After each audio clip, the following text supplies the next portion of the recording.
Welcome back to another episode of Suits and Takes. My name is Diabetic Rasheed. I'm here with my brother Anthony Rasheed. Yeah, what's up? And on this episode, we had the pleasure to interview professional boxer and type 1 diabetes athlete Rasheed Sugar Sheed Johnson. Rasheed's current record is 7-3 on the professional level, and he's an advocate for type 1 diabetes. Anthony and I had the pleasure of interviewing him today via Zoom, so this is the audio recording of that interview. We hope you enjoy it. Rasheed, welcome to the show. How are you doing today? I'm good. Thanks for having me. No problem. How's everything going with COVID, first and foremost? I know there's a lot going on with that. How's you and yourself, your friends, your family? Yeah, everybody, good, taking precautions, staying safe. Yeah. How's training been with COVID? Is anything different? Anything differed? Just a lot less people in the gym, but more or less the same. Training Still, schedule and everything, same gym? yeah, same gym, same training schedule, same running times, same amount of work. Yeah. But yeah, so that really hasn't changed as far as like due to COVID. It's just a lot less people in the gym where it's usually like a crowded gym. Now it's like, only a handful of us. Yeah. So you're very open with your type 1 diabetes. So would you mind taking us through how you got diagnosed or like how that affected you as an athlete growing up and as a person growing up? Oh yeah, absolutely. So, well, I wasn't always open. Let's start with that. I wasn't always open with it. I Once I really started to, realize like it's not going nowhere, so deal with it, and you might as well help people out on the way. That's when I really started to embrace it. Because plus I got a lot of friends and family. It's like, look, man, you got it, but you don't let it stop you. So, well, first I'm 28, right? I was diagnosed in the summer of 1999, so I was 7. From there, it was tough, as you can imagine, a young child getting diabetes and all these restrictions getting put on them, tough.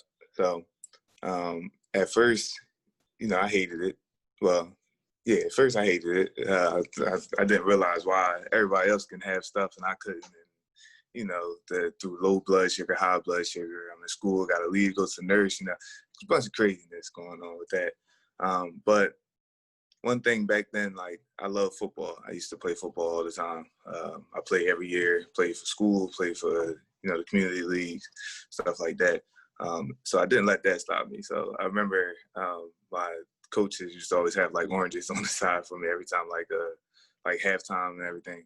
So that helped. So in school, when people ask me about it, is only when they see it, because I never was like open about it. Like I said, I didn't really tell people like, hey, I got diabetes, in case you're wondering. Like, it never just came up. I kind of just did it. So I'll tell you a good story for real. When I first started boxing, I was 15 when I started. I had my first fight when I was 16, my first amateur fight. And I never told my first coach. I never told him. He didn't find out until the first fight when I went low, like during the fight. And he was like, what's going on with you?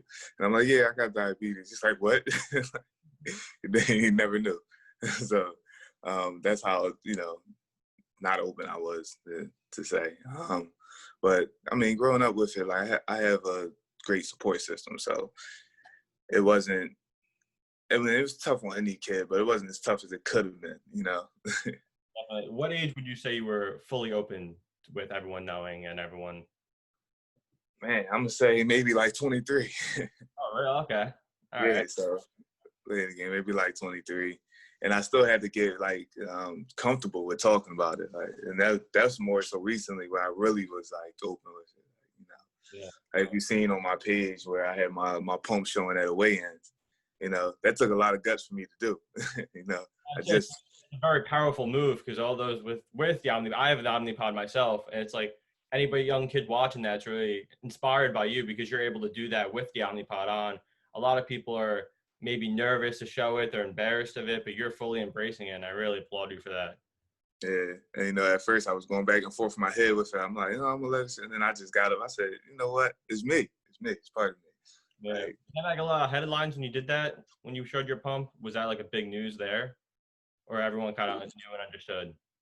no, it actually was big news. A lot of people who didn't know definitely know now. Like, so it was, I had a bunch of people reach out to me after that.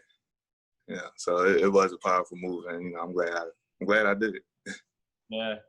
So you said you got into boxing at the age of 15, correct? Yeah. What made you go in from a football player to a boxer?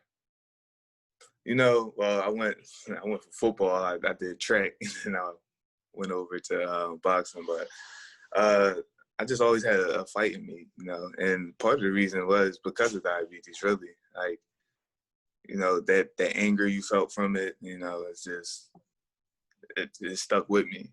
And then instead of complaining about it, I wanted to show that I can do anything with it. Like, because I know a lot of people, even when I started, well, how you going to fight with that? How you going to do it? I'm not trying to hear none of that. As long as you can control it, you can do what you want to do, really. Yeah. I was gonna say, so, like, I know boxing is a very strict sport when it comes to weight and cutting weight. How has your diabetes really affected your ability to maintain weight or having to cut or gain weight to make a weight class? Now, that's a good one because when you're cutting weight, your sugar drops low a lot. So it does drop low a lot. What I do is I stay around my weight. So, a lot of people, they be dropping like 15, 20 pounds now. I drop maybe like 5. I stay around my weight.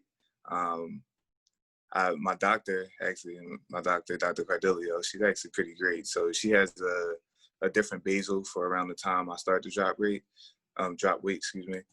So I actually reduce my insulin intake beforehand. So then when I make weight, when I make weight, I put it back to normal, and then I just eat because I kind of hydrate up and gain like 5 pounds afterwards. So, but it's not too much. I don't do the big weight drop and all that. I don't know, because that really would affect me. So. And does your training like regimen change at all, like in off season compared to like fighting season, like, or does it remain consistent throughout the year? Yeah, I mean, it is a difference. So I still train hard like in off season. So, but to me with boxing is like it's never really an off season. So it's like you might not have a fight for a while, especially like due to COVID and everything. I didn't fight since February, hoping to get one by next month. But the training has been consistent. But it's like, for example, if I do 4 rounds of sparring during like just regular training, during camp it might be 8 rounds. So it's like you just step it up that much more. But and what's it's a little. what's a training session like for you? I'll take you through my training session yesterday. So it's a lot of cardio. So sometimes I check my blood sugar, like so when I get in, I jump rope for 15 minutes and then shadow box for 6 rounds, right? So after that I check it just to make sure it's all right. And then, for example, yesterday I did the shadow box and jump rope, and then I sparred. So I sparred just 4 rounds. Checked it after that. Then I jumped on the heavy bag, then the speed bag, and then ab work. So that's like a sparring day. I would say, like, it's a regular sparring day.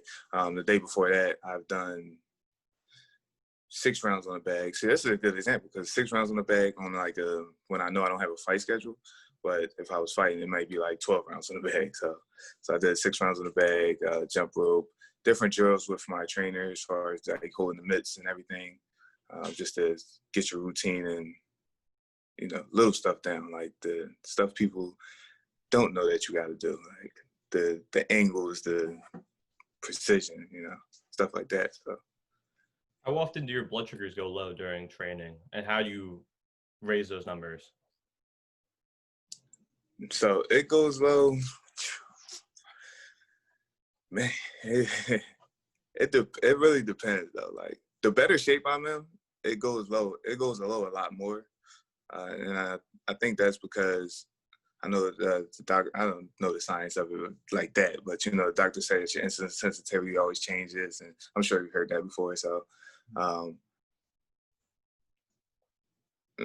before, okay, 3 weeks ago, it was going low like two times during training, right? And then this past week, I've had it consistent, so it hasn't really gone low. The lowest it dropped was maybe like 80. Okay. You know, and when it goes low, I have. Sorry if you can still see me here. Yeah, we see you. All right. When it goes low, like all right, before I train, I actually drink a muscle milk for the protein. So I get the protein. I know that helps your levels out. So I drink a muscle milk for that. If it does go low, I have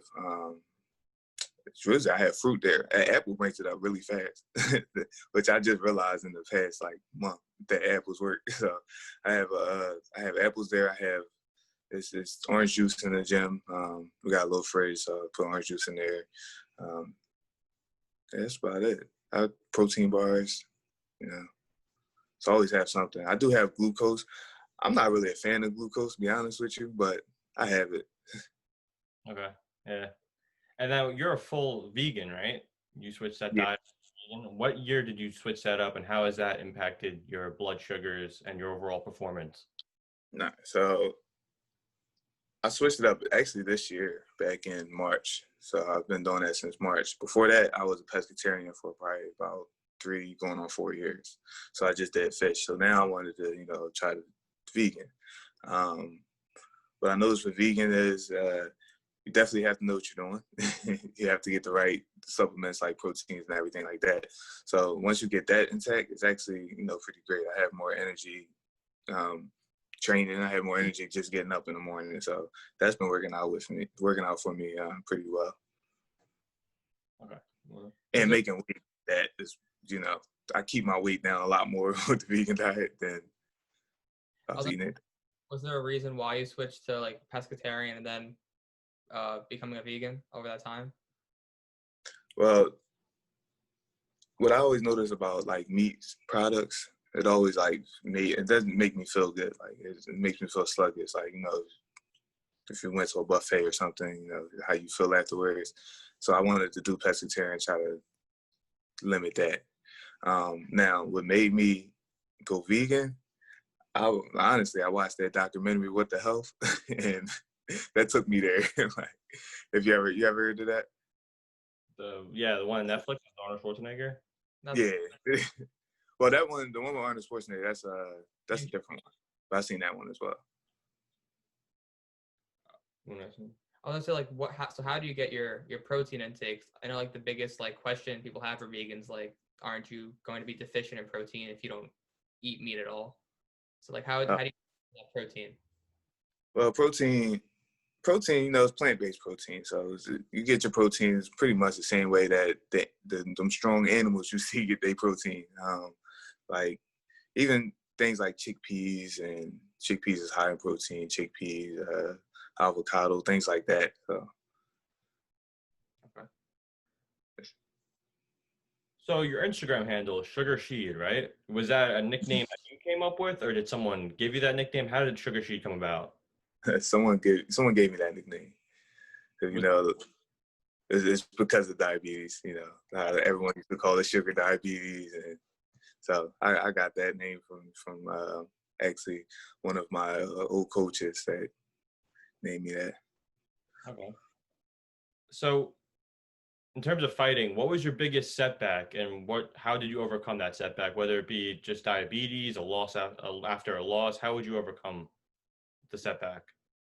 My biggest setback for fighting, what I had to really overcome was my level of confidence. So fighting with diabetes, of course, can be struggling. Like doing anything with it can be a struggle, you know. So I had to really find it within myself to, even after a loss, to say, listen, it's like you're here for a reason. Just keep going.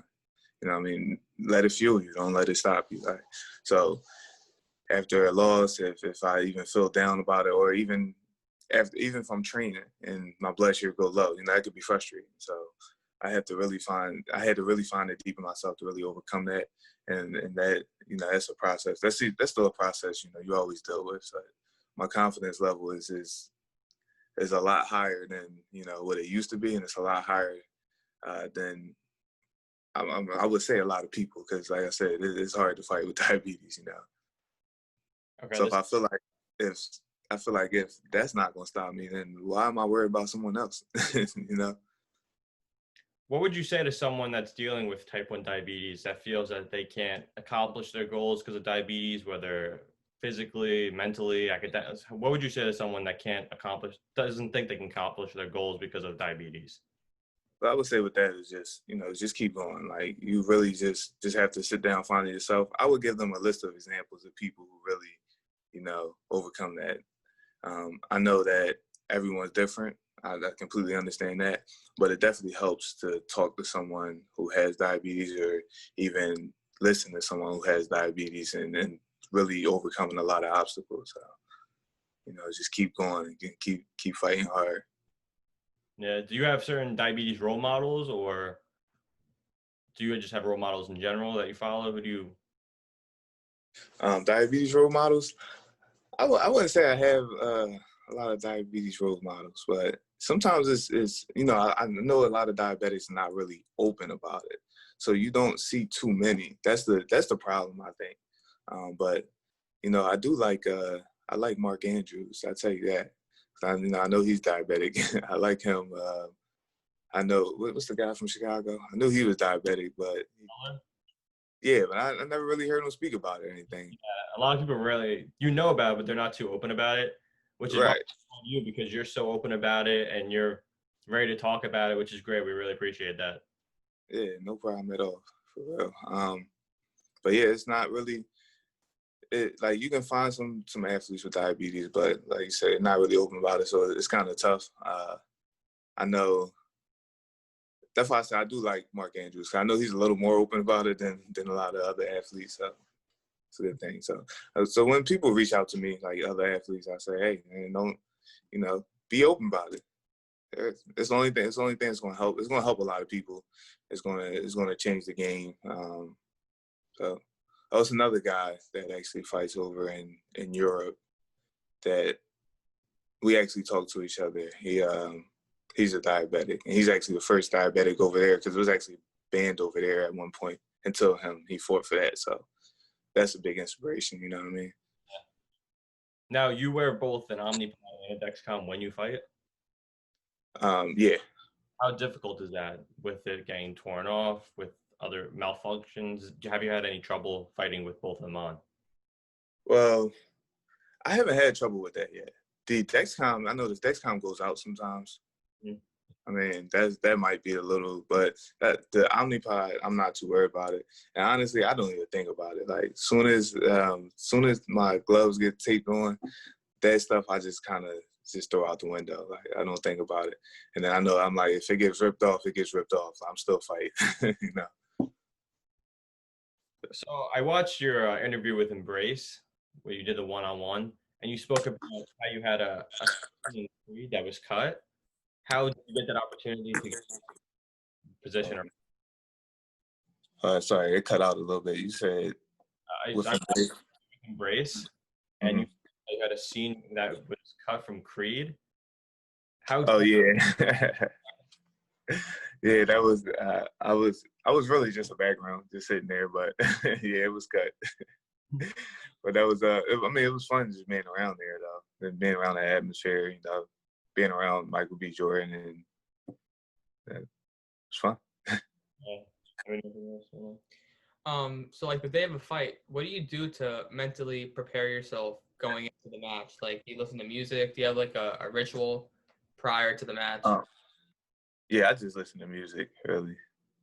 I put my AirPods in, I just zone out. I don't really talk much. If my team will tell you, sometimes if my team will put live on my Instagram, and you'll just see me. I'll just have my headphones in. I don't really say nothing, because I'm kind of just focusing, like, telling myself over and over again, like, I mean, you got it now. Let's get it. Do you have like a go-to artist or like genre that you listen to before the? I listen to slow jams, really. Think people that think that's funny. I listen to slow jams. They're like, well, don't you need to be hyped up? Actually, that keeps me relaxed. Because if I get too, like, if I'm not relaxed, then that can cause problems with my blood sugar. So I like to stay relaxed. The hype music is when I walk out. That's when the hype music come on. I can hear that. So I listen to slow jams. You know, I'll be back there listening to Usher. Not bad, not bad. Anything else, Warren? No, you. All right, so at this point in the show, we'd like to give you the opportunity to shout out anyone or anything you have coming up. So is there anything you have that we should be aware of, that our audience should be aware of? Well, we just waiting right now. Because of the COVID thing, there's opportunities that's coming up. Now, we just don't know which one yet. So hopefully, and I think it's going to happen, hopefully we can fight by September. But yeah, shout out to my management team, like Lando Rosa and Marcus Rosa, Team Pivot, and also my coach Sharon Baker, first woman trainer of Philadelphia. So shout out to them, and we're just gonna keep working hard and moving forward. Definitely. Do you have any merchandise or anything that we can support you with personally, or is that in the works still? That's in the works still. Just talking about that. It's still in the works still. I see him. All right. Yeah. All right. Once again, thank you for coming on the show. We greatly appreciate it. And I also want to thank you personally for being such an inspiration to so many of those living with type 1 diabetes. We really appreciate you from the type 1 diabetes community personally. Thank you. I really appreciate that. All right. All right. We hope you enjoyed our interview with Rasheed Sugar Sheed Johnson. We had a pleasure interviewing him. We want to thank him once again for the interview. Make sure you follow Rasheed Johnson on his social medias. It's at Sugar Sheed. The interview is available on our podcast and on our YouTube channel. So if you're listening to this on the podcast, check out the YouTube vid for the full interview. If you're watching this on YouTube, listen to it on the podcast. Follow us on our social medias at suitsandtakes. On Instagram, we post pretty regularly about various content that we're covering and various updates about the show. If you want to be on the show, you can DM us on either platform, at suitsandtakes.com or at suitsandtakes. We also have a store. Domenico, you want to chime in about the store? Definitely. Go in the bio, the link tree, Suits and Takes shop. Purchase. We got hoodies, t-shirts, tank tops, dog hoodies, blankets. Everything's coming on that store. Tank tops. I think you said tank tops. Get them while they're hot. Headbands might be in the works. Suits and Take shop. Dad hats might be in the works. But yeah, if you're interested in coming on the show, or you know someone interested in sports who wants to come on the show, DM us on any social media platform and we will get back to you, and you might be on the show. Have a good one.